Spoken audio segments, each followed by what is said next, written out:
anything that people ask, anything that strikes me, I just kind of write it down. And so I've got all of these questions that are possibilities. And then I tend to group them, being kind of the left brain person that I am. I kind of group them and figure out what the meta question is. Mm-hmm. So the meta questions are where I might start the moderated question part, if that's the format. So if the chunk that I'm moving into is the moderator is going to ask questions on behalf of the audience. And I always phrase it that way. Moderator curated questions, I am asking on behalf of the audience, not because I'm curious about it. So I will have a couple of those. And then the sub points might be more probing questions. Mm-hmm. And I often get these questions direct from the panelists. I might get them from the meeting organizer. I might get them from the audience members that I'm testing out.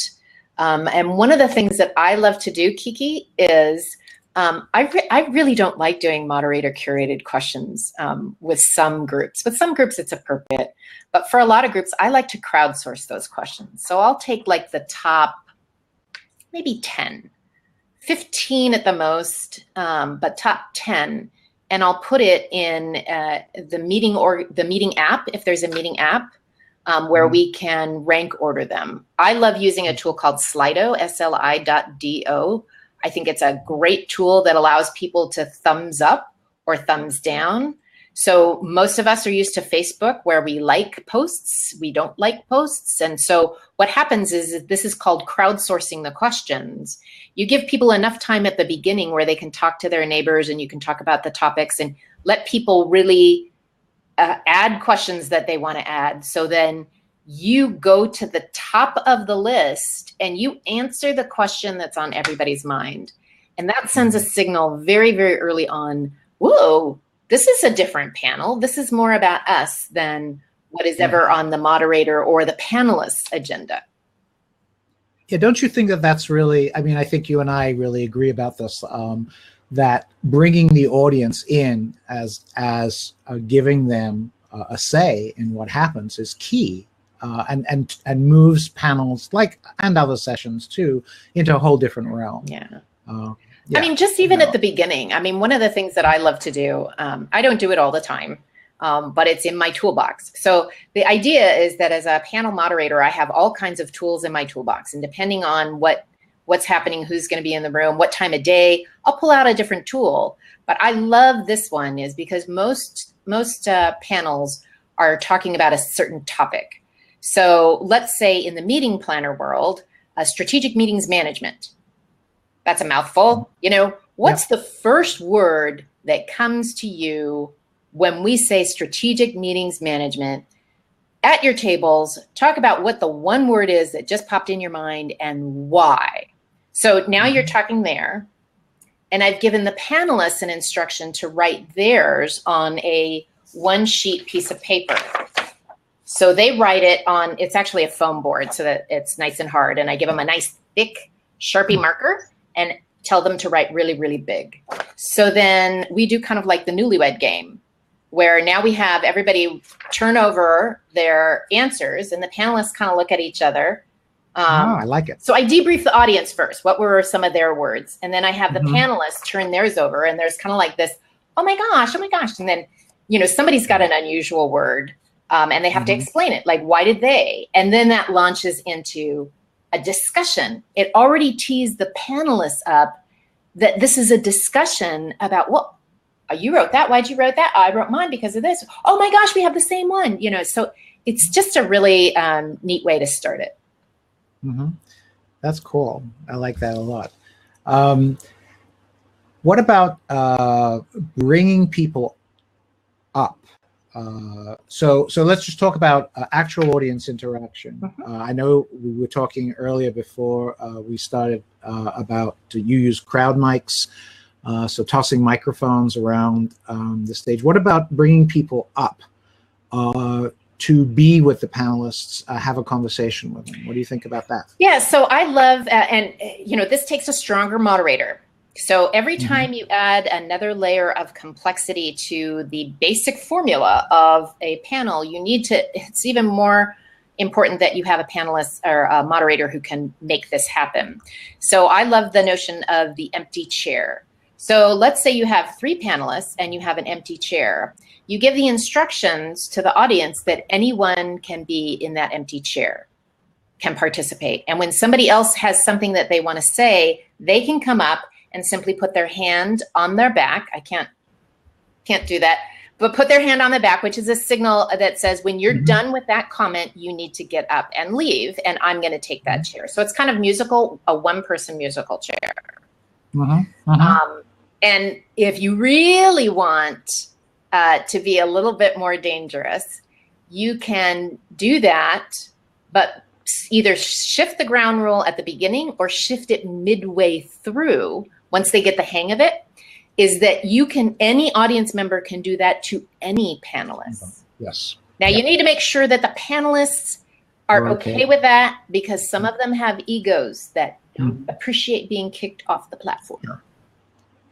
And again, this is preparation. So you need, if you're going to do things like that, if you're going to do anything with your panelists, for example, if you're not going to have tables in front of them, which they may not be used to, then you need to tell them that, so that you know, their attire may be suitable and so on. And yeah, if you're going to let them know that maybe they'll be replaced temporarily in their chair, it's good to let people know these kinds of things. I like to again, I'll take these panels in San Antonio that I did last week. After I'd interviewed everybody, I spent some time, you know, thinking about what I was going to do, and then I sent a design, you know, a suggested design for the sessions to the panelists, so they knew exactly what was going to happen. I told them, look, I'd like you to start off spending 5 minutes talking about this, this, and this, and I was, you know, specific topics that I think are of interest that will cause a lot of discussion and so on. And then, yeah, I like the format that you're talking about, fishbowl kinds of formats where panelists can disappear and reappear when they have something to say. And you can also maybe bring up more than one audience member and maybe have discussions between audience members and a panelist or whatever. And you're moderating all that as seems fit. I mean, there's all kinds of audience things that we could talk about. We've got 2 hours though. So, you know, so Kiki, I'm looking in your comments, you're saying, interesting, I love the empty chair concept, and you might be able to use that. So I just wanted to let you know, if you go to my website, powerfulpanels.com, and you just go search empty chair, you'll get pretty much a description of that. So most of the things that we're talking about are somewhere. And yeah, I wish we could do some polling here, because I'd love to get, but feel free to comment here about the panel. We've got about 10 people on the chat right now. If you would like to comment about a couple of things, do you see panels becoming more popular, or these kinds of panels that Kristin and I are talking about becoming more popular, or maybe less popular? Is the heyday of the panel over? And also whether the quality of the panels that you do go to is increasing or decreasing, or, you know, or they're all equally bad, or whatever. I would love to hear your information, your insights on what your experiences is of panels at conferences these days. That would be good to know. So feel free to let us know about that. Questions at any time. Let's see, I'm just looking at some other things here. We talked about preparation and so on. Oh, I don't think you really, I'd like to ask you I asked you a question about panel formats, and we had the traditional kinds of, you know, short presentations with Q&A or you know, initial remarks kinds of panels. But there are some other formats too. I mean, you could argue that things like American Idol is a panel format, right? A hot seat format. Have you seen those? I mean, we've seen those on TV. Have you seen those used in the world of meetings? Oh, absolutely. You know, but American Idol is a contest. So if you have something where people want feedback on something that can be done in a short format, you know, whether it's Shark Tank, American Idol, those are all the same kind of genres. So those are game shows. Like the thing that I was just telling you about, the flip over piece of paper, I got that from the Newlywed Game. You know, so you get all these kind of audience interaction ideas. The way that you walk as a moderator, the way that you walk into the audience, are you more of a Phil Donahue, an Oprah Winfrey, or you know, are you more of a, I'm going to date myself now, a Mike Douglas or a Dick Cavett?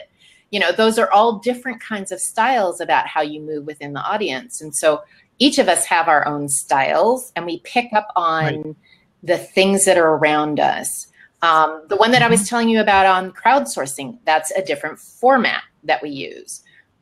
So you do not have to be constrained with a traditional format. There are plenty of times where I'll start off with, if the topic is controversial, like there are people who are for or against. Oh, we could have a panel about politics in the United States today. You know, you've got one side who's this side, the other side. One side's those people who are in support of Trump. The other side's in support of Clinton. Okay, then you can facilitate a dialogue right up there. And then now you have the political pundits as the panel. So you're starting with audience interaction. And you're going to need to be a very good moderator to do that one. But in the meetings workplace, you probably won't be doing politics, but you know, I'm sure that there's something if there's something controversial, the pro con is nice. Adrian, you brought up in one of your recent blogs about doing a continuum, where you had people line up in a continuum of their perspective about a topic. So that gets people up and talking to each other, going, well, where do I fit with you? So that's a nice way of getting people involved right at the get-go. For those of you who don't know, we're talking about what you call human spectrograms, or body voting, or continuum voting, where you stand up and move to a place in the room that indicates your opinion or agreement or disagreement about a particular topic. And it's a wonderful, I'm a huge fan of doing this. It's a really powerful technique that can be used in a lot of different ways. And you can do these one-dimensional continuums, and you can even do fancier things. You can use both dimensions, assuming you have enough free space in the room, and find out a lot of interesting things very quickly. And then if you have a continuum, a moderator can do interviews. So you can take your microphone to one end and say, okay, you know, what do you think about this? Why do you feel this way? You can, and then, you know, you can move along the line and get some representative viewpoints from the audience very quickly. And yes, and if you're doing that with a panel, you can have the panel then, the panel can be the pundits and respond to what people say, particularly if you have folks, the panelists themselves are at different ends of the continuum. That could be fun as well. I mean, that might be a nice thing to do. If the whole panel is about a contentious topic, you might pick someone who's, you know, for, someone who's against, and then someone who says, well, I'm kind of in the middle, I see both sides. And then you could do some reflective. There are all kinds of wonderful things you can do with movement. You know, so Adrian, you're bringing up a really good point about panelist selection. So, you know, if you have any say in it, help the meeting organizer to think through, why are they asking these people? Because if you've got everybody who's in agreement, you know, you've got a really boring panel. I'm sorry, but you need to have some degree of contention or some areas of different perspectives, not necessarily disagreement, but just different perspectives. And so ask your meeting organizer, so why this person? What is this person bringing to the table? Why did you invite them? What do you think is their chief bully pulpit platform? You know, what would they be trying to convey to the audience? So you can match that up to when you interview the panelists. When you say, what are the three? I always ask, what are the three messages that you want the audience to hear from you? And what that does is it forces them to have to think. Now, I do that by email first before I interview them, if I can. And a lot of times at the level that I'm moderating panels, I'm lucky if I get the time of day. I'm lucky if they even read the email on the flight to the occasion. So you really have to make it very simple, not a whole lot of detail in the instructions. For those people who want more, read the attachment. But say your homework is what are the 3 things, and I need to get that, so that I can make sure that there is some grist to really dig at. I think that's great. I mean, I would say, I have to say that I insist on talking to panelists beforehand. I mean, maybe you don't, and I've always got my way so far. That's because you're such a nice man, Adrian. Well, probably I don't work with such important people as you do, but I think that's really essential if you're going to do a good job. I mean, obviously, if they're not going to talk to you and don't have the time or don't feel like they need to spend the time with you, you have to do the best that you can. But if they're smart, and hopefully your panelists are smart, they're going to realize that if you have some idea of what it is they want to talk about and know them, and you're going to do a good job at making them look good. You would think. You would think. Well, yes. I'm an optimist, right? But this is also a really good point. Is a moderator can make any panelist look freaking brilliant, but if you have a bad moderator, even a brilliant panelist will not look good. For the most part, I agree with you. It's really smart to pay attention, but sometimes people are just really, really busy. I don't look at it as a personal affront, but if I can at least meet them face to face before the panel starts, that's I'm willing to do that. But if you're asking me to go cold, not happening. Right. No, that's, well, I mean, presumably you've got a client who says, these are the panelists I have. I mean, I very rarely have a situation, except, running chats like these, where I invite people. Usually the client has said, these are the people we're going to have. Maybe that's not true for you. Do you get to pick people sometimes? Sometimes it's a collaborative effort. It depends on how early I was brought in the process. Right. Okay. So that's true. I mean, sometimes you'll talk to the client and you can say, look, this is the kind of thing I mean. For example, last week, I was working with association leaders, and so I wanted to get a range of association sizes, because small associations in this particular field have a different perspective from the really big ones. There's a very wide range. There are associations with 50 members, and there are associations with thousands of members at this conference. So I wanted to make sure that my panelists covered that range, and so I talked to the client about that, and the client gave me people that satisfied that. Right. We've got a question. We've got a question from Kiki. Are there any creative or unusual ways a moderator can arrive at questions that will provoke an especially memorable response in a positive way? Of course.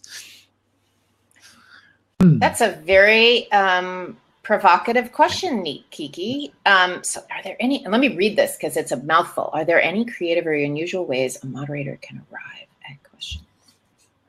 Well, you used the word provocative, right? And I think, provocative questions are I mean, that's a class of questions. So right? Let me just give you an example. So I moderated a panel on strategic meetings management for the Global Pharma Summit. And I told the panelists what I was doing. And I asked them to come up with a creative word. Like SMMP, most of the people in the audience went consolidation or difficult or, whatever, the usual suspects.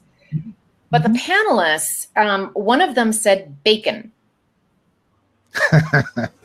which elicited a laugh. It was memorable.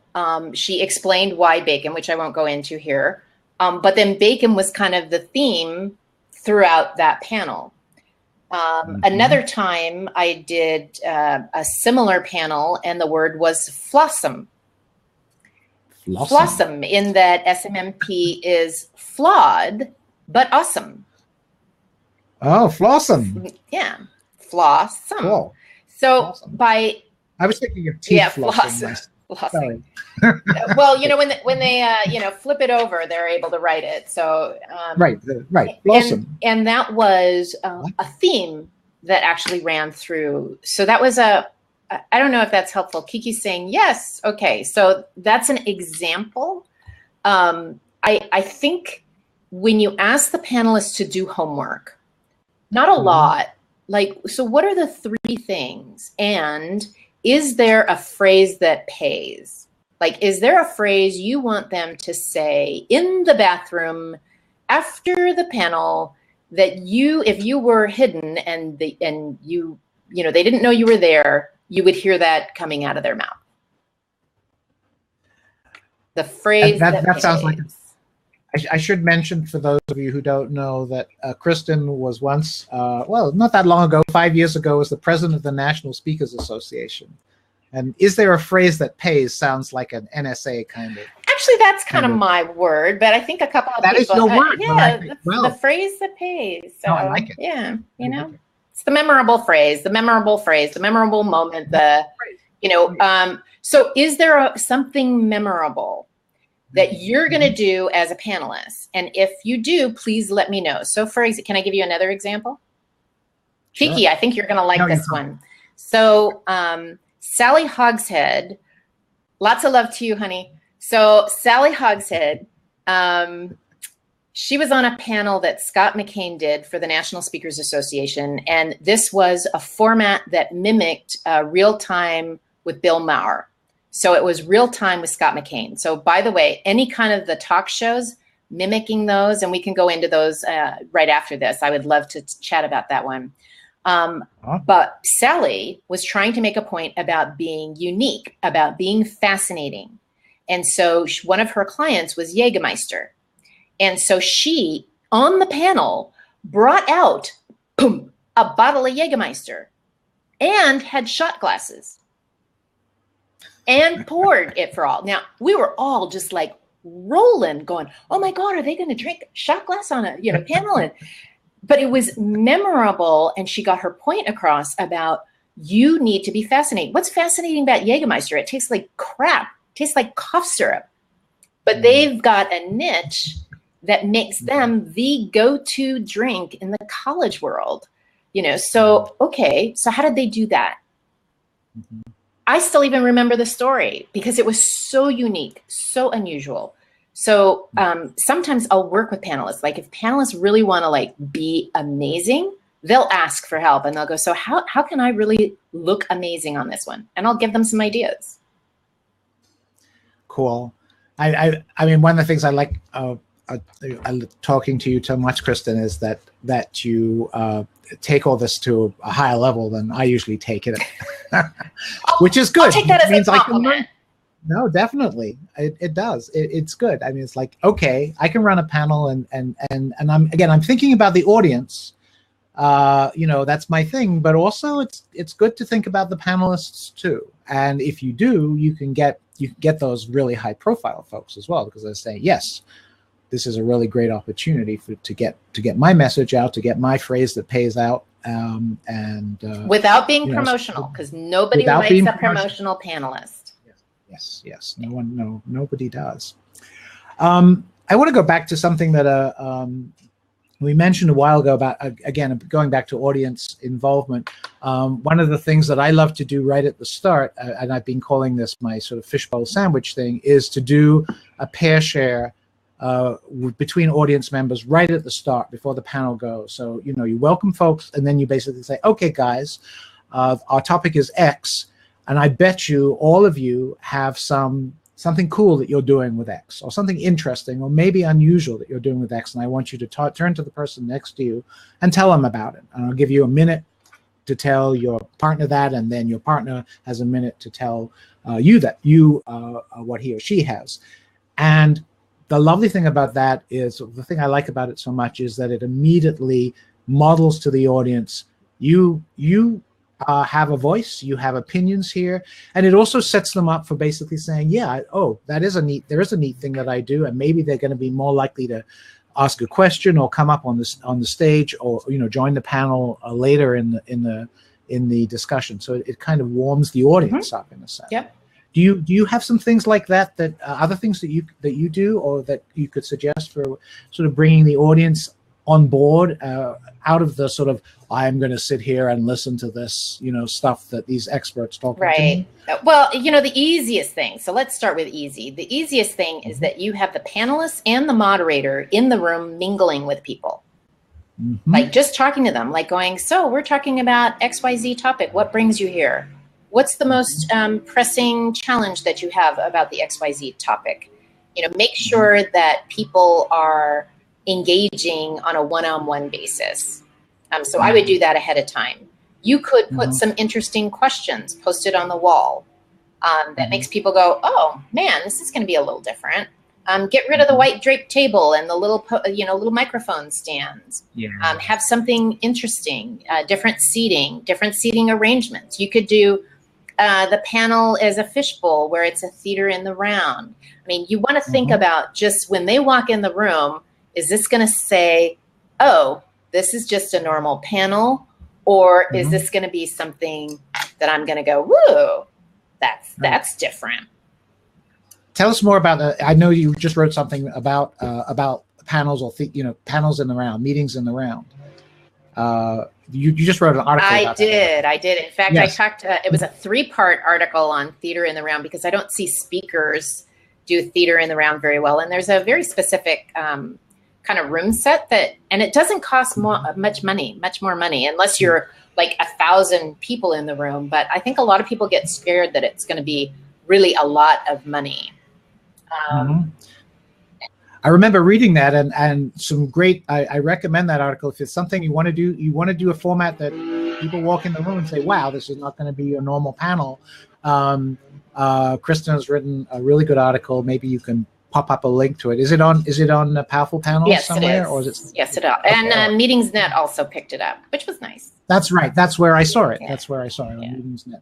But there's some really good tips in that I'd never thought of. I've never done this before, about preparation for speakers and moderators and so on, and the room set and so on, and all the things you need to think about that certainly I hadn't thought about before. So it's a really great resource, like Kristin's book, Powerful Panels. And you said you're writing another one? Yeah, so this summer I think I'm going to do just a tip book on like 101 ways to add more pizzazz to your panels. Obviously, I've got a lot of excitement about that. I don't think they have to be drab and dreary. And so I'm just looking at the Kiki's thing, link to the Theater in the Round room set case study. So there's actually 3 blog articles, but they all link to each other. But I just want a little tip book that lets people just kind of thumb through and go, oh yeah, I could do that. I could do that. It's like your toolbox. So I have nothing to do in August. Like, why not? Sure. Right. Yeah. Yeah. My August is pretty free too. Okay. Let's spend some time on, again, questions, folks. Anytime you want, you got a question, we're gonna. I mean, I'll ask. I have plenty of questions for Kristin, but we'd love to hear yours too. Let's just talk about logistics a little bit more. Let's talk about the importance of preparation, of getting to the room early. And all the things you need to think about in terms of the room set, which in my experience is never what you were told you were going to have or asked for completely. Sometimes it is, but there's always something there. Yeah. So you want to talk about things you can do so that you are not blindsided when you actually, by the time the panel starts, in some way that is fundamentally upsetting. Well, as soon as you get to the venue, go to that room. I mean, chances are the room set isn't going to change much throughout the day. So you'll get a sense for what kind of chairs people are going to be in, whether there's a lectern. Personally, I do not like standing behind the lectern. In fact, I don't even stand on the stage. My style is I'm out in the audience because the panelists like to talk to you, the moderator. So if they're always looking to the right or to the left, they're not talking to the audience. They're not engaging the audience. So I like to move in the audience. So you want to see how high the stage is, the riser. Is it something that you can jump off and on?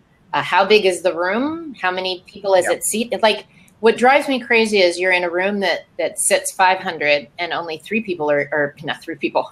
That would be really bad. But let's say 300 people show up.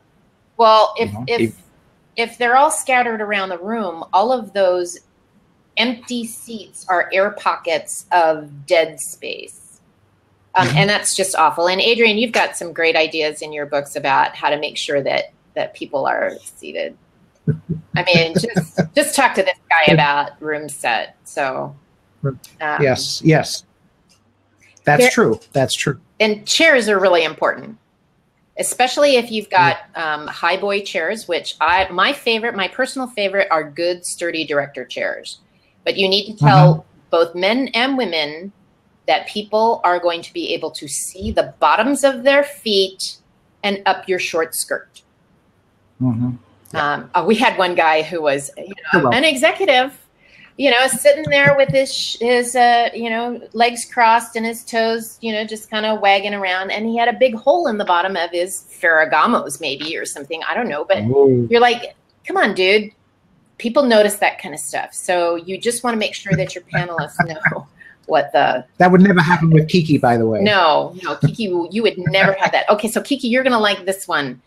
Is if you really are doing some high roller panelists, is how director's chairs have the cloth back that in Hollywood it would have the star's name on it. So get some of those and have the panelists' names embroidered on the back. But when you're actually doing the panel, you put their name on the front so that they know where they're supposed to sit.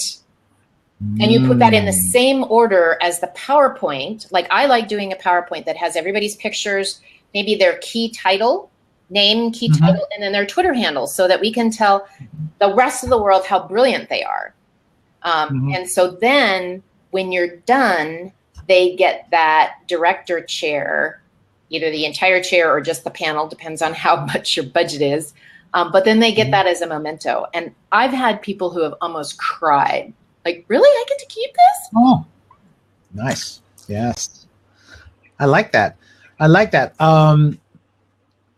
You mentioned moderator position earlier. So, okay, I love the idea of being in the audience, which is something I guess I do that sometimes, but usually I'm up with the panelists. So what are the options? So you've got the lectern that you and I don't like. Okay, so we have 4 chairs. So we've got 3, your favorite number of panelists, 3 panelists there, and the moderator. So where's the moderator sitting? Is the moderator sitting in one of the 2 chairs in the middle of the 4 chairs, or is the moderator standing to the side? Or you've mentioned in the audience.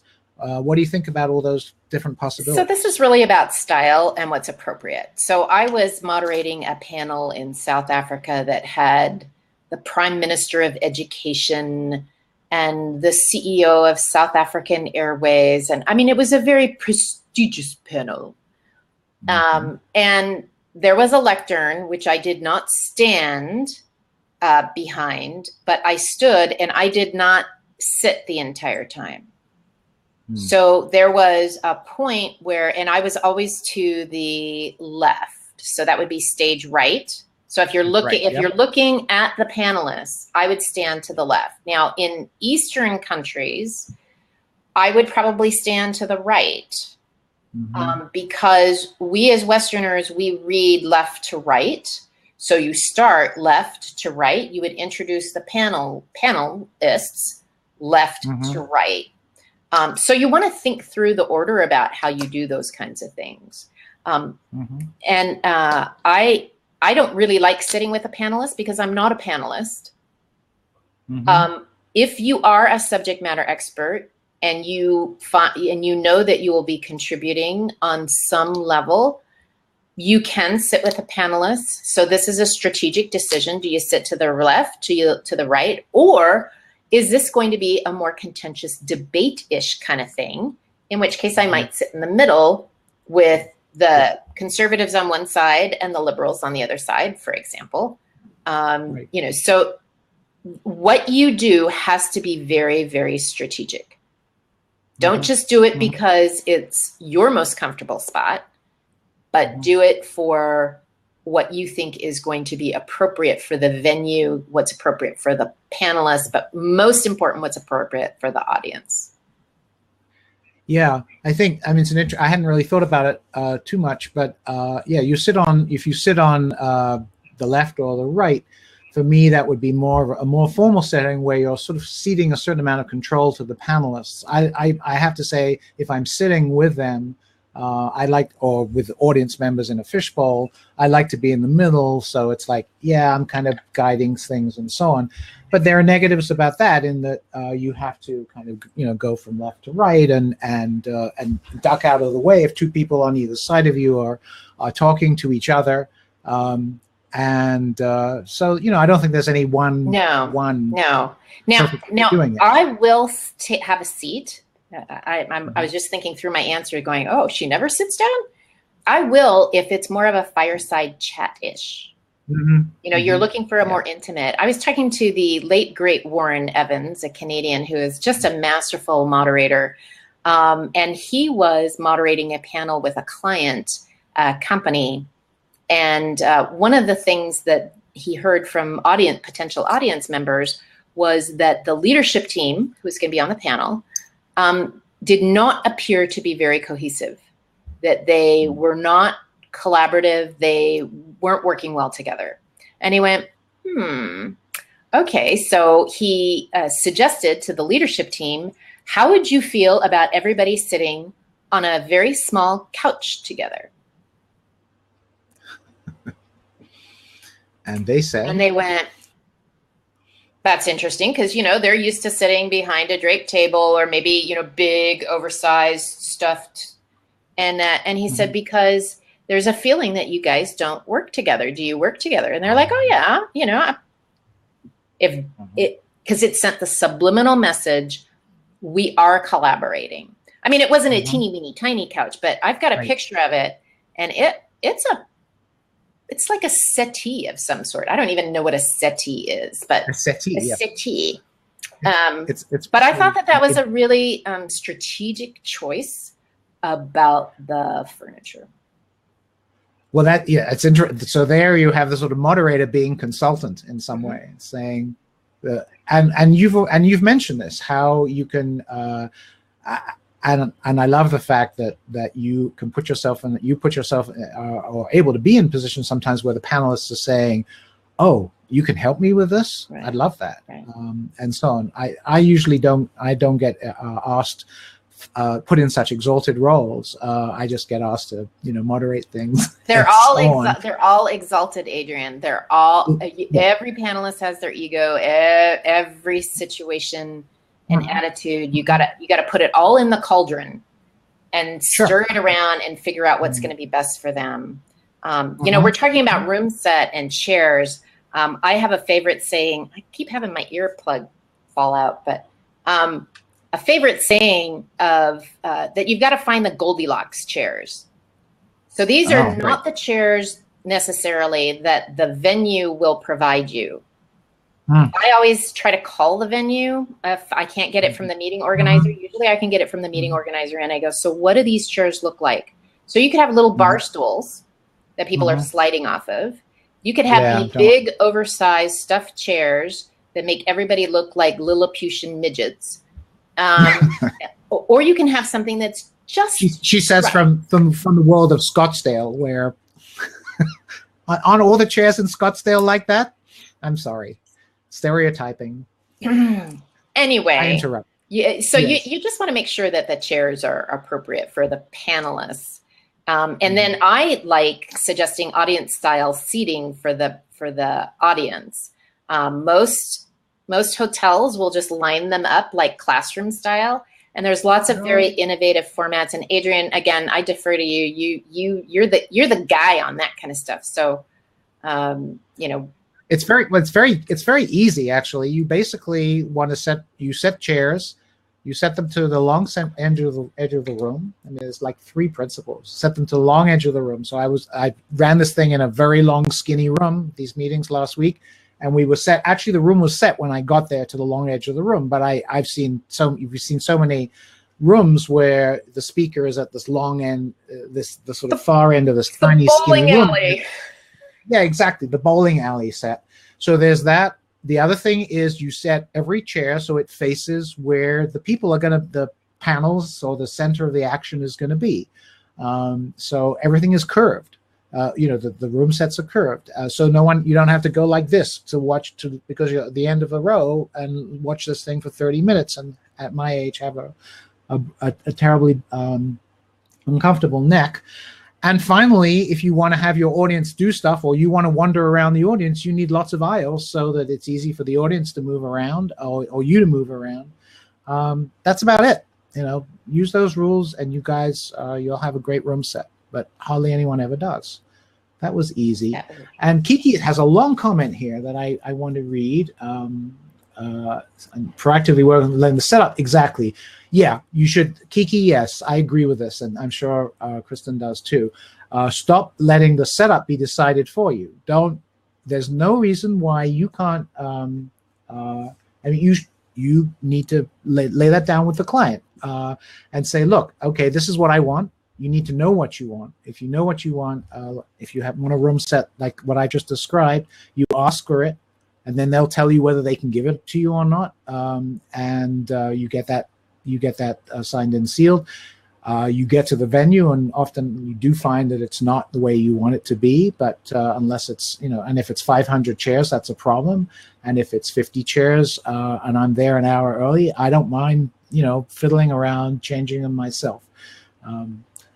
But right. Well, so my says it's hard when you're paid for it. It's not hard when you're paid for it if you can tell your client, this is what I need if you want me to do a good job. Yeah. So my style's a little bit different, Adrian. So you know, Adrian's like, so here's what I need, and you know, and I think that that's a style. And sometimes people say no. You know, it's not like I always get it. I'm more. I'm usually further down the pipeline where the room set has already been determined, you know, things have already been decided, the topic's already been. If you can get the topic to be anything other than panel discussion, topic, you know, I see myself more as a suggester to say, you know, what do you think about, could we, you know, is there the option, could we call the hotel? If you can't, you know, if you're busy, I'll be happy to do that. Can I talk to the AD people? Is that a possibility? Or I tend to try to upgrade. And I think especially, Kiki, when you're getting paid for it, they really invite that when you go, you know, I know that this has worked in the past. If this is what we have, I will still, I'll knock it out of the park for you. It'll all be good. So I never want to put them in a situation of, oh my God, you know, it's like, no, whatever you've decided, we're gonna make it work. So it might be, as Adrian says, you know, you might be in there moving chairs around. You might be in there doing some funky stuff. You might, but I know over the years what works well.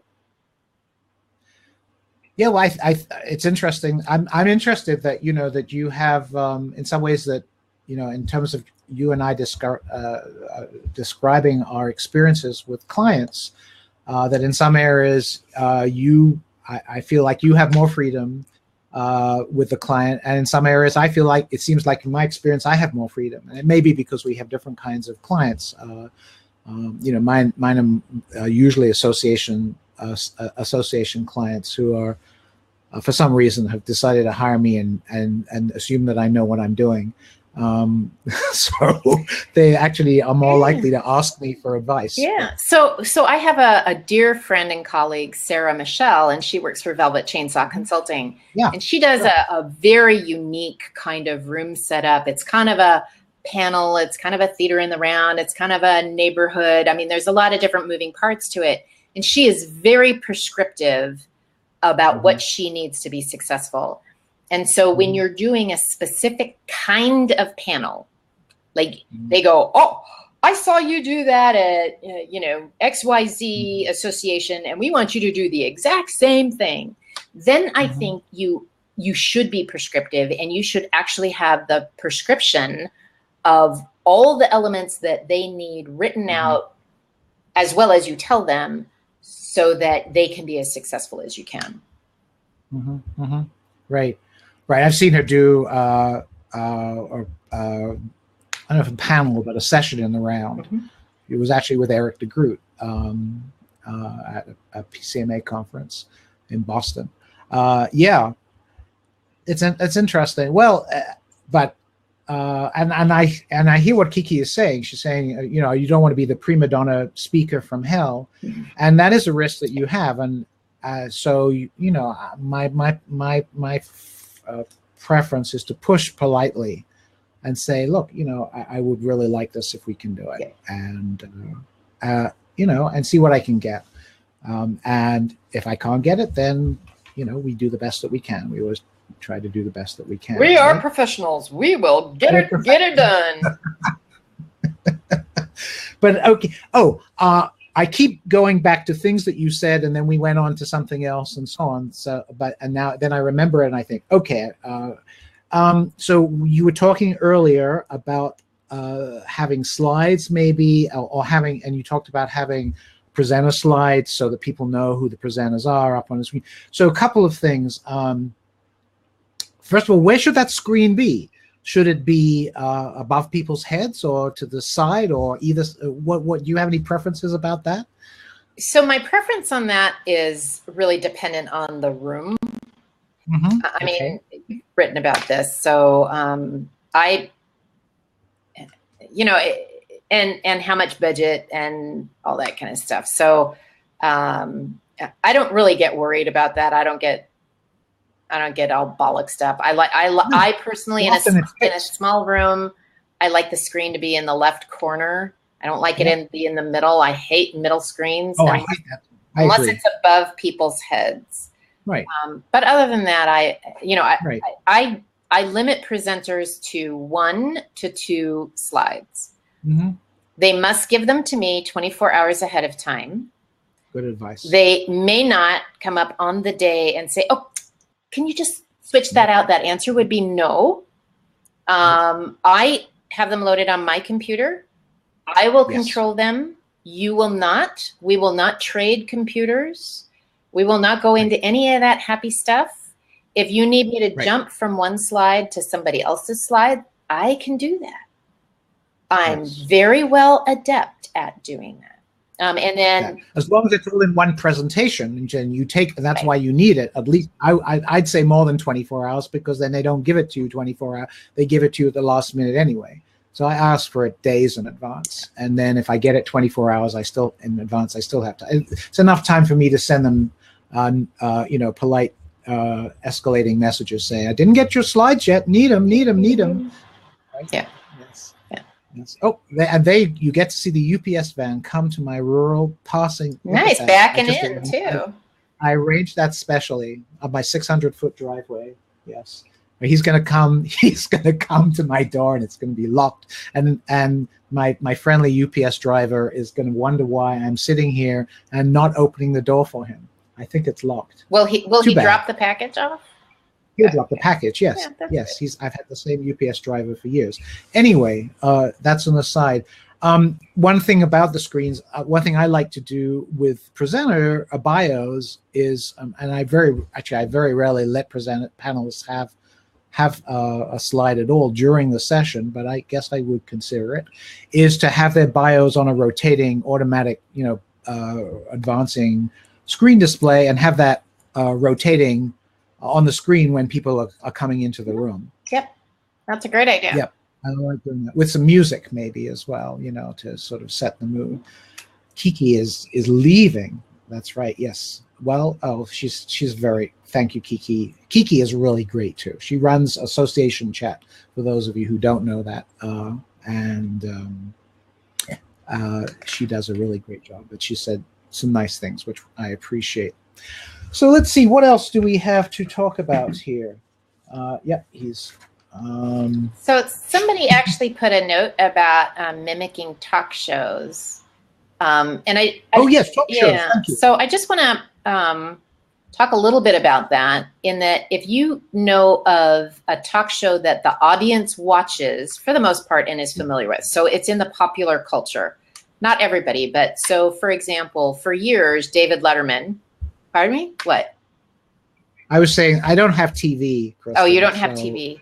I'm totally, but that, yeah, I am ignorant about these things. So. Uh-oh. But go ahead. Okay, go ahead. So go ahead. For most of the population, but yes. You might have heard of, you know, for many years, David Letterman was pretty, you know, popular. I do know who. Okay. I do know who he is. So yes. The way that you could do a mimic that is you brainstorm all the things about that TV show, and then you ask yourself, so what could we do other than the top 10 list? But there's lots of different segments that David Letterman does. So let me give you an example of, I think it was Brian Walter, who runs a company called Extreme Meetings, very talented guy. He was telling me an example of, he did Sellin' with Ellen. So it was a takeoff on Ellen DeGeneres. Yes. Sure. And so he came out with a blonde wig and a white suit and like Converse shoes. And he kind of mimicked it. His opening thing was like a funny little riff. And then he did a little panel discussion like Ellen does. And, you know, it just, a little thing adds just a little bit of levity and humor. You know, the same kind of thing with Scott McKain doing Real Time with Scott McKain. What he did is he did took a riff off of Real Time with Bill Maher, did kind of a parody of the logo and everything. I mean, so you brainstorm all of those things down to the table, the set, and you can really have some fun with it. I suggest brainstorming with a little bit of libation to help. Okay, so you had the UPS truck. I have the gardener. The gardener. Can you hear that? My gardener came earlier. Anyway. Hey, we have gardeners too in Vermont, you know. You have lots of greenery. I have plenty to garden here. What about, let's see, what was I going to ask you about? Okay, so, well, I want to ask you, have you done talk show formats? I mean, that would be again, I would be probably bad at that without watching some TV. Yeah, you probably, and most of them, like, you know, you can watch most of them on YouTube. So you just, you know, spend a couple of hours absorbing, and then you go, oh, okay, I'm going to do Crossfire, or, oh my gosh, I'm going to do 60 Minutes. You remember Point Counterpoint? I'm really dating myself now. No, I think vaguely.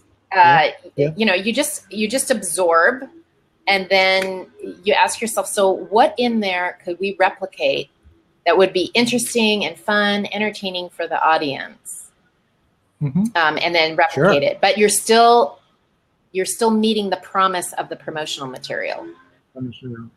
So have you yourself done any of these things? I want to know. Yeah. I'm learning a little bit. Yes. Yeah. Which one? Give me an example of one that you did. So we did a Little American Idol one. Oh, you did? Yeah. So, you know, this was, again, back to the NSA experiences that we did. Well, actually, it was NSA's Got Talent. American Idol, America's Got Talent, same kind of thing. So I actually produced that one. I was not the moderator, but we had, you know, 3 very well-known they're Hall of Fame speakers, and we had brand new speakers who were coming up doing 5 minutes of their stuff. They got feedback. Rory Vaden was actually the moderator for that. So I had set that all up. So that's another role that you can take, is you don't have to actually be moderating, but somebody has to do the thought process about the logistics about how do you, how do you even get the right to be on the platform in the first place? How do you get that hot seat? I mean, it's in essence a hot seat kind of thing. So I've done that. What else have I done? I've done kind of an Oprah Winfrey thing. I did not wear a wig. Sorry, didn't happen. Oh. But, you know, Oprah's pretty typical for people to use that kind of style. But you know, I'll just say Oprah. We're gonna do this. We're gonna do this Oprah style. You know. Yeah, I'm thinking about that. It's interesting because my experience is there are a lot of interesting people in the audience in the sessions that I run. And again, if you do a fishbowl, they'll come out, or some of them will come out and show themselves. But yes, why not go into the audience and work with them right where they are? Right. I kind of like that. I mean, if that makes it hard to have discussions between audience members, which sometimes is fun, but it's an interesting format. So that's all about control. How much control are you willing to let go? For years, Adrian, because I've been moderating panels for close to 20 years, I would never let go of the microphone. Like, because if I shove the microphone in your face, it's hard. You know, if I give you the microphone, I can't take it away if you end up having diarrhea of the mouth. So I've always been very, very, you know, but very controlling about that one. But I really like using a catchbox, which is a throwable microphone. And I find that I'm able to set ground rules on how to use it. In fact, I wrote a case study about how I use Catchbox on my website. As long as you let people know what the rules are, for the most part, people follow it because it's so unique and it's so different. You know, I just don't really have that much of a challenge. I was moderating a panel where I had told people that we're using Catchbox, please throw it around the room. There's a couple of things that I set up. And one of them, the ground rules was state your question first, and then provide maybe a sentence or two to clarify why that sentence is important to you. So there you're just using Catchboxes for questions. Right. So this was a Q&A period. So we threw it, it got thrown over because I just let the audience throw it to each other, which again gives a little bit more control for the audience. So they threw it across the room to this woman who was like, me, me, me, me, me. So she grabs it and she starts blathering. And I just said, excuse me, ma'am, what is your question? And she goes, I'll get to it. And I said, I'm sorry, what is your question?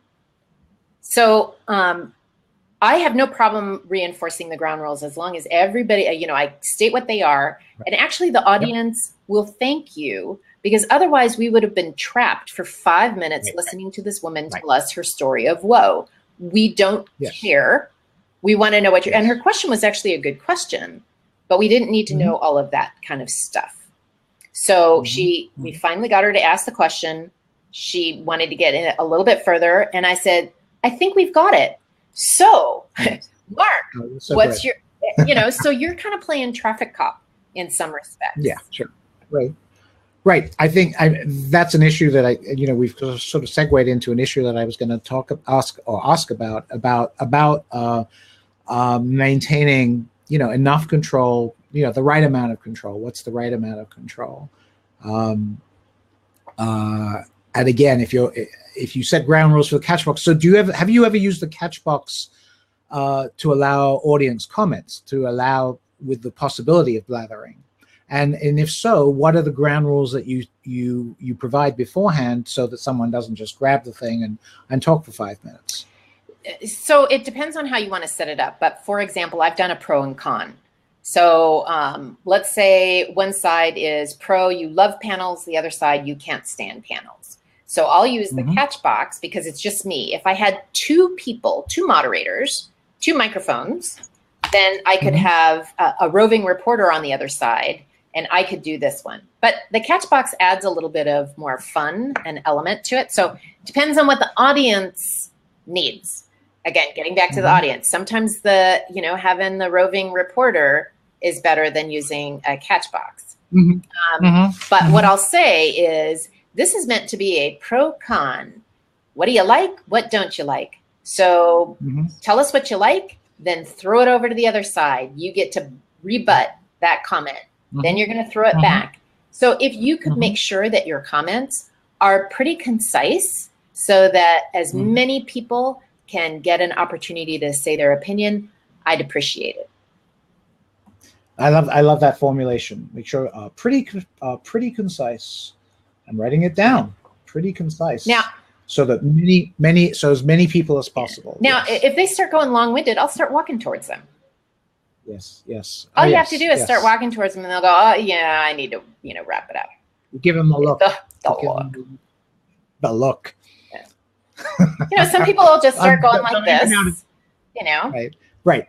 That's right. Yes. I mean, that's the sort of escalation. Yeah. And sometimes it just doesn't happen. It doesn't. You have to come and almost wrestle the microphone from there. Now, I will tell you a very sad situation. This is one of my saddest situations moderating a panel. Undisclosed company, but it was it wasn't a company. Well, it was a large federal organization. Let's just put it that way. And the panel was a bunch of muckety mucks. And they had presentation. It was a pretty standard format. Presentation. I was told by everyone, this one person has diarrhea of the mouth and will go over time. He was given 5 minutes, whatever it was. So I told them what the ground rules were. I will have a 5 minute to go, a 2 minute to go, a 30-second to go. Then if you are not done, I will start walking towards you. And then if that is not, I'll be, pretty close to the stage because I'm not on the stage. Because at this point, it's just presentations. I said, I will start clapping. Oh, nice. Yeah. So that is my escalation. I am, everybody knew about it. So this guy continued. I did my escalation. I started clapping and the whole room burst out in applause. Because this guy's notorious for it. So I'm thinking, I've done my job. We're on time. We're on track. Everybody else is following their time limits. We have this lovely panel discussion. Afterwards, he goes up to his boss, Grand Poobah, who was a very short woman, and he was very tall. And he is like in the rotunda. Everyone can see going, oh, no. And it was a lot of heat to her. And she came up to me and she said, you know what? This was perfect. Because he decided that he was better than the rules. And that was a lot of insight for her. So anyway, but that's one of those things that your heart is like going, oh my God, what has happened? But that's another example of moderator as essentially consultant. You're basically modeling a different kind of behavior for the people who are present, and they may be influenced by that. Maybe you changed the Poobah's life or attitude about this person, and we'll never know. But that's that's your business, right? No, it's okay, and it's okay, and it's okay. I always like the way I like to think about that is the Lone Ranger fantasy. That after you've left town and you've done your thing, hopefully well. And then a few people will turn to each other afterwards and say, who was that masked man or woman in your case? And that's about it, and it's just a fantasy, but it occasionally helps sustain one's attitude about one's work in the face of difficulties, or sometimes wondering whether anybody appreciates what it is you're doing. Well, right? and really, if you do your job really well as a moderator, it's really a thankless job because you are making the panelists look brilliant. The audience has learned a ton. They feel good, and they're like, so you know, your role is, I hate to say marginalized, because the people who hire you, the people who know what's going on behind the scenes know, but the average audience member has no clue what it all took. What? Absolutely. And that's really the point. I mean, again, one of my mentors once said to me, never, if you want to be a consultant or a facilitator and so on, if you ever expect, if what's motivating you is to get credit for the work that you're doing, you shouldn't be doing it. You know, it's not about that. It's about what you just said. It's about making your clients and the folks who are working with them be as good as they can be, and if they and it's not about glorifying you so that everyone thinks you're wonderful. That's not what it's about. I mean, if people do that, that's a bonus, but right. So it's not something. So that's not why you're doing it. So I can tell if this has been a good panel, not by the standing ovation, because panels generally don't get standing ovations, but if people stick around and continue to talk about it. I was just going to say that. And that's, Great you know, that minds. is my, yes, there we go. Well, that's what happened in San Antonio last week. And I did work at the big national conference for the same association in January this year, with a panel of a few hundred people and, a forum essentially on this sort of hot topic in the industry. And when I finished, and maybe I should mention this, I talked about the fishbowl sandwich earlier, where I had, you know, people in pairs talk about what happened, you know, something innovative that they've done in that around that topic to a partner sitting next to them. And then at the end, I love having people talking about, you know, the big takeaway or the best takeaway that they got from the session. And when you do that, it gives people the freedom to actually talk to people about what they just learned, and which helps them retain it, helps reinforce the fact of the learning that's just happened during that session. And what happens as a result is people hang around forever. And I ran this panel, you know, in January at this big conference, and the director of education came in 10 minutes after the panel was over, that the session was over, and he said, all these people, everyone's still here and they're still talking to each other. He said, that never happens. And I said, okay, you know, that's my big, that's one of the big indicators that your session was successful. Yeah. And taking a look at the agenda to see if there is that space, because sometimes you're getting shooed out so that the next breakout session can come in. That's so true. Absolutely. Giving people a place to congregate, maybe outside, you know, all the panelists and say, you know, and that can be part of your closing remarks. You know, this has been a great conversation. Let's continue the conversation outside because we have to turn the room.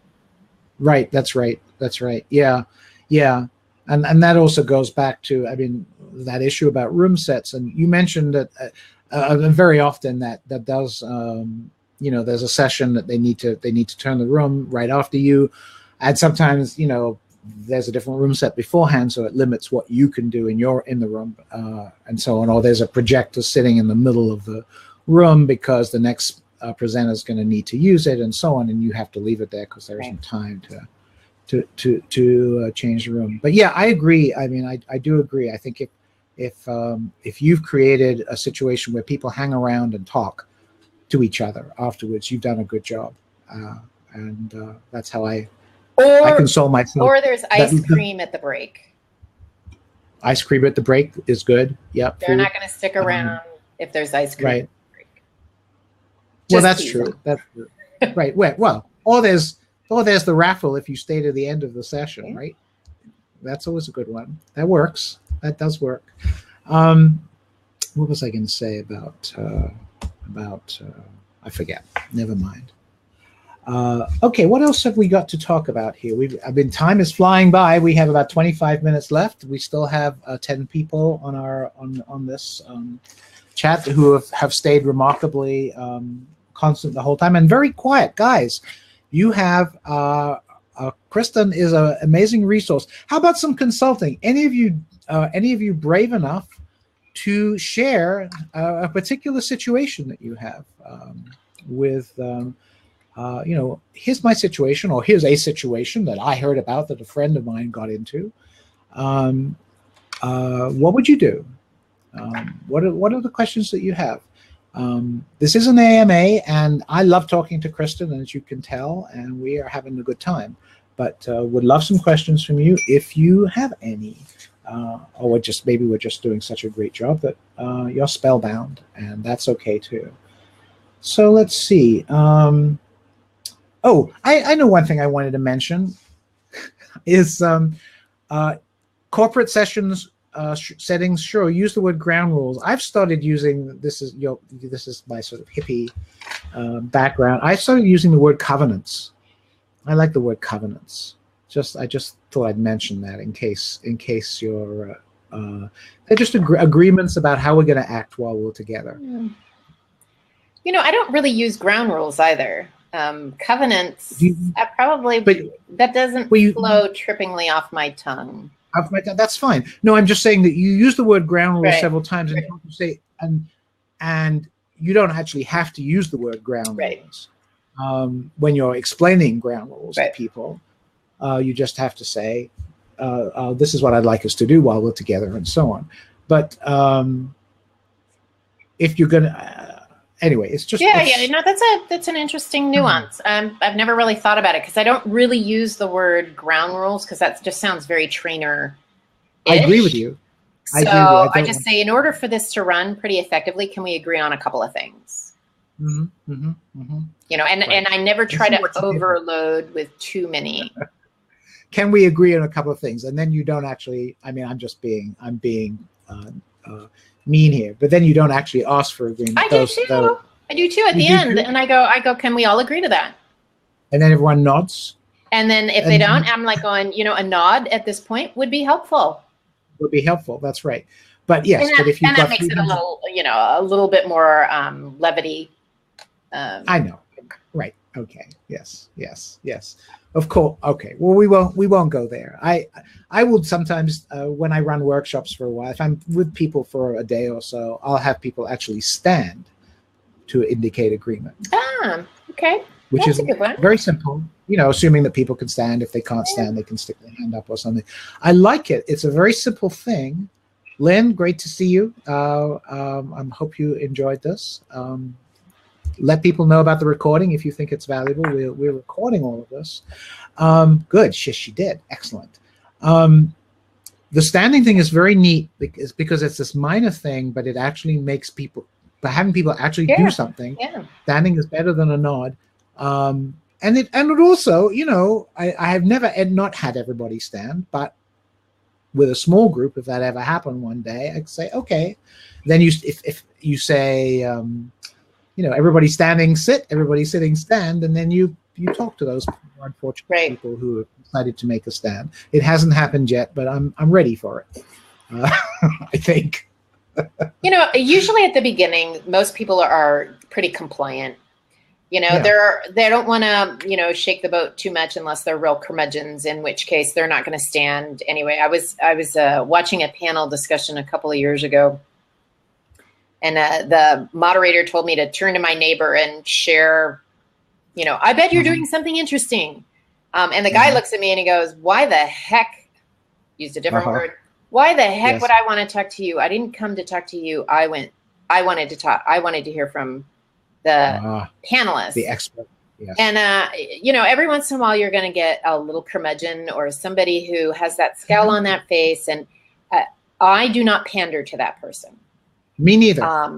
There's always going to be one or two that you just go, they're not going to play. They're not going to reach. I am not, I know the feedback form is going to suck by this person, and I am just going to let it go because there's nothing you can do to make that person happy.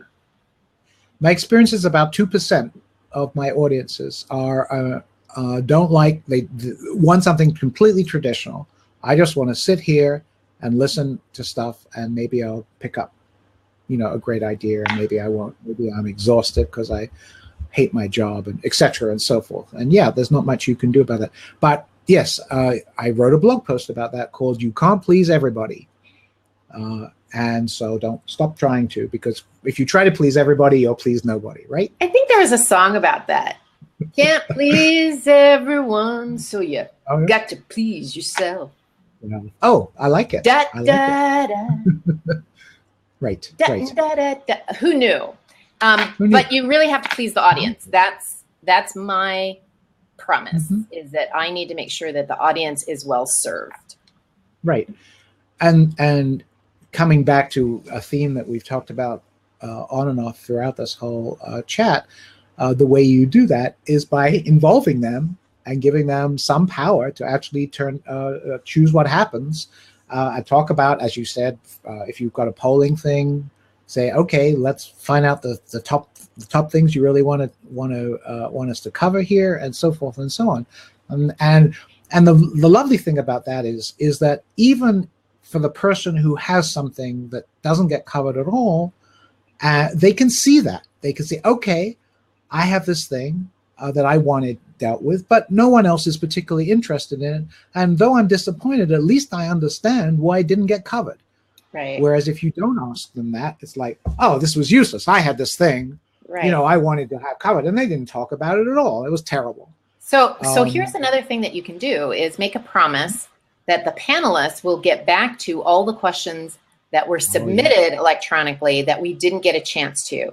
So if you give that to the meeting organizer, that's now great grist fodder for newsletter articles or blog postings or continuing education communication out to their members or their customers or whoever's in the audience. So I just kind of look at that as an opportunity. Hey, we only had an hour here together, but we had some really good questions. So sorry we weren't able to get to them all, but we're making a promise that we're going to get back to you.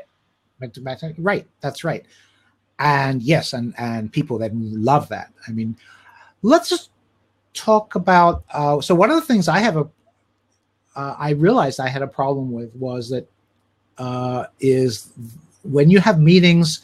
So let's just talk about evaluations for a moment, which is a sort of pet peeve of mine, because, and I'd be interested what the sort of NSA, if there is an NSA official viewpoint about this, if you dare to represent it or feel that there is one, is the value of evaluations immediately after the session, as opposed to what I prefer, which is almost impossible to do well, which is finding out whether the session actually changed anything important in people's lives in the long term. So I'm not going to speak for NSA, because NSA is a collection of about 2,000 plus speakers who all have different opinions about that. So there is no NSA way. A lot of people say, well, the NSA tells you to do this. Well, no, NSA is just a bunch of people who are trying to do the best that they can and have a thriving professional speaking business. That being said, smiley sheets don't really do anything for me. I don't even ask for evaluations because I really don't care.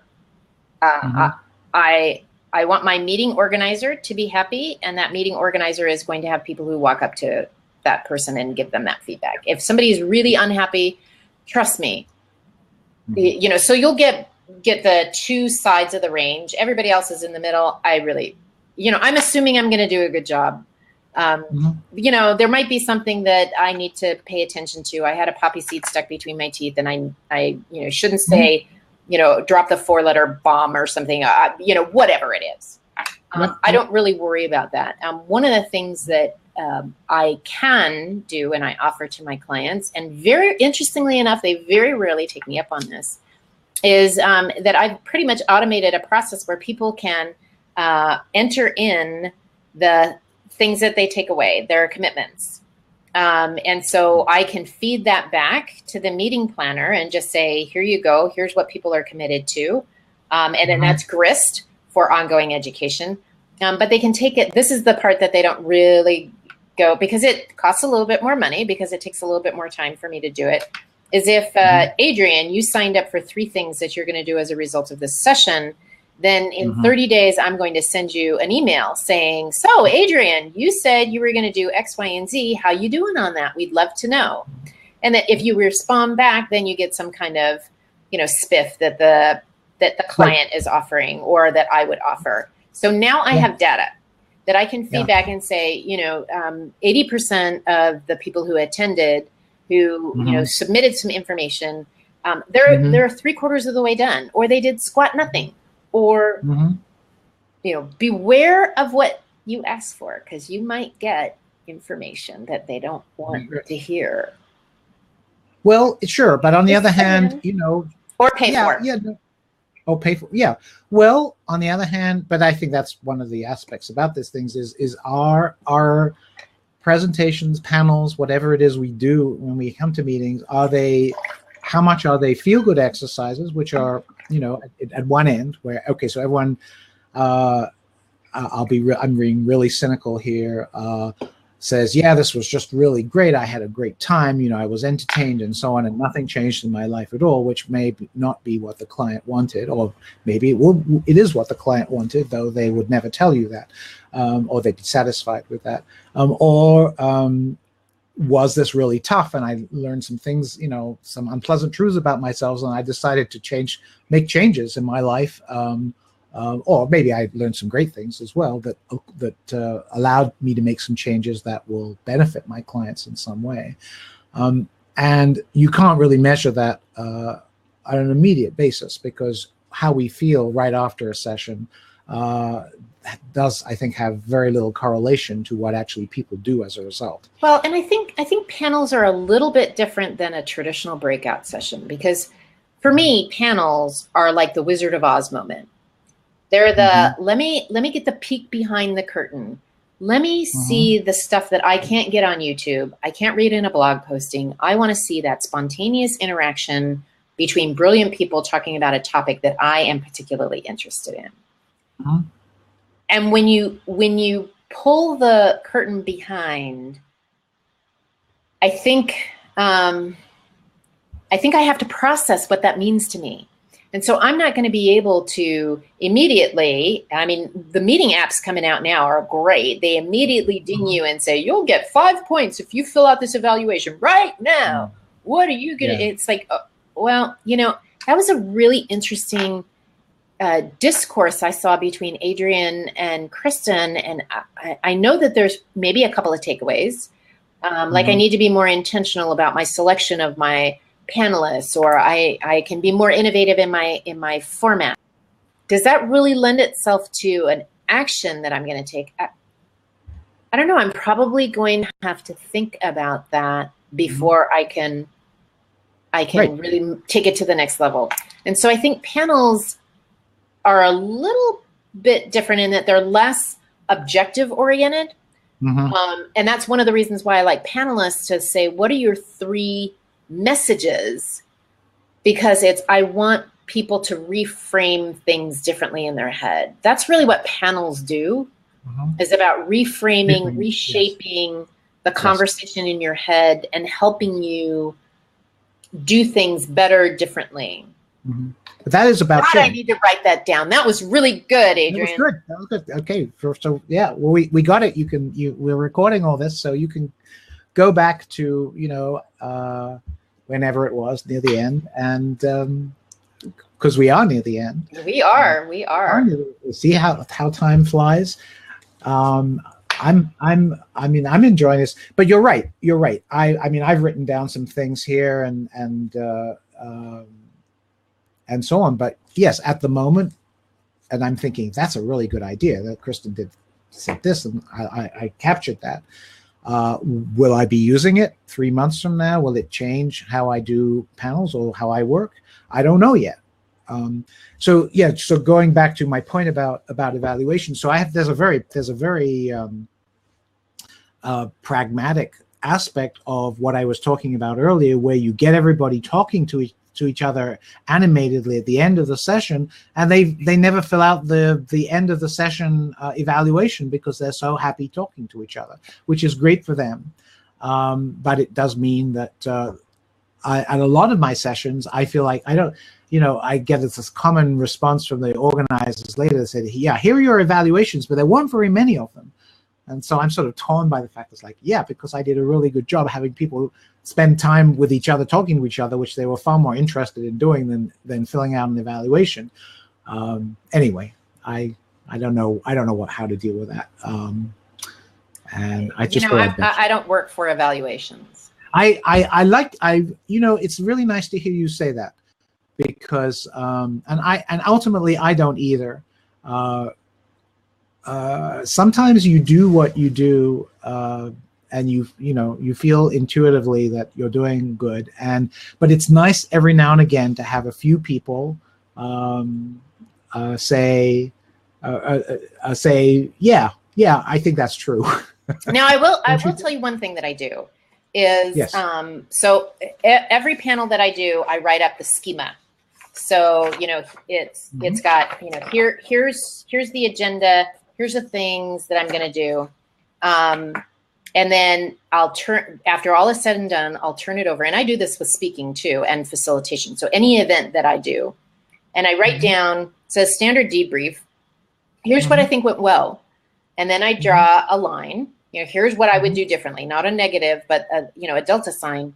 Given what I know now, here's what I would have done differently. And then I draw a big red line at the bottom. That's like the one thing that I'm taking away. So I can just flip through these, and maybe I'm doing a panel that is very similar to one that I did a year ago. Well, I don't remember a year ago, but when I look at that debrief, and I don't take a whole lot of time to do it, but that is a great catalog of lessons learned. I call that my continuous improvement binder. Like it. Isn't that a left brain name? My continuous improvement binder. Right. I can understand what it is from the description. We should wrap things up. Is there anything that you want to say that you haven't said yet? Oh God, we've been talking for 2 hours, Adrian. I know. We can stop. You've said a lot of great things. I'm enjoying this, and I always like talking to you. And Ditto. Yes. So shall we stop? We can stop. Yeah. So parting salvo, I suppose, is panels are a great format when done well, really horrid when done not. So if I could encourage our listeners, our watchers, our viewers, to just make every effort to make them as good as they can be. Yes. Amen to that again. So we are done. Thank you, everybody, for viewing us and being with us today. And thank you so much, Kristin. It's a pleasure. I hope I get to see you in Scottsdale in September. Yeah. I owe you a cup of coffee. You do? Okay. I think I bought you lunch last time, right? So. Oh, okay. That's right. A lunch. I'll get you. No, you don't owe me lunch. It's your turn to buy me the coffee, whatever. It's fine. I'll be happy to see you then. But still, until then, just continue doing what you do. And I'm enjoying this. And thank you very much for agreeing to chat with me today with other people looking on. Great. Appreciate it very much. Thank you, Adrian, for inviting me. You take care. Okay, we're ending the recording. That's it, folks. Bye. Goodbye. Bye.